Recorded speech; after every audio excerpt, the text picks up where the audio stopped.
মেসিকে নিয়ে কিছু কথা।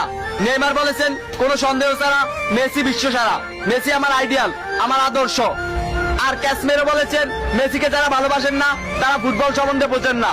আর এমবাপ্পে বলেছেন মেসি শুধু ফুটবলের রাজা নয়, তিনি মহারাজা। এলিসন বেকার তিনি বলেছেন আমি মেসির অনেক বড় ভক্ত।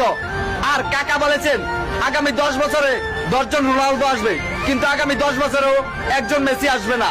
আর বেকহ্যাম বলেছেন রোনালদো মেসির লেভেলেই নয়। আর রোনালদিনহো বলেছেন মেসির সাথে যে কোনো প্লেয়ারের তুলনা করা অপরাধ। আর বেনজেমা বলেছেন যারা মেসিকে নিয়ে কিছু কথা। নেইমার বলেছেন কোনো সন্দেহ ছাড়া মেসি বিশ্ব সেরা, মেসি আমার আইডিয়াল, আমার আদর্শ। আর ক্যাসমেরো বলেছেন মেসিকে যারা ভালোবাসেন না তারা ফুটবল সম্বন্ধে বোঝেন না।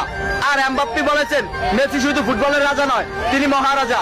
এলিসন বেকার তিনি বলেছেন আমি মেসির অনেক বড় ভক্ত। আর কাকা বলেছেন আগামী 10 বছরে 10 জন রোনালদো আসবে, কিন্তু আগামী 10 বছরেও একজন মেসি আসবে না। আর বেকহ্যাম বলেছেন রোনালদো মেসির লেভেলেই নয়। আর রোনালদিনহো বলেছেন মেসির সাথে যে কোনো প্লেয়ারের তুলনা করা অপরাধ।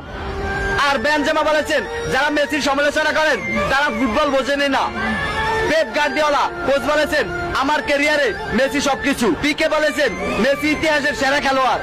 লা লিগা সভাপতি বলেছেন মেসি লা লিগার সম্পদ। আর প্লেকে জিজ্ঞাসা করা হয়েছে মেসি নাকি রোনালদো, তখন প্লে উত্তরে বললেন মেসি। তো আই লাভ লিও মেসি।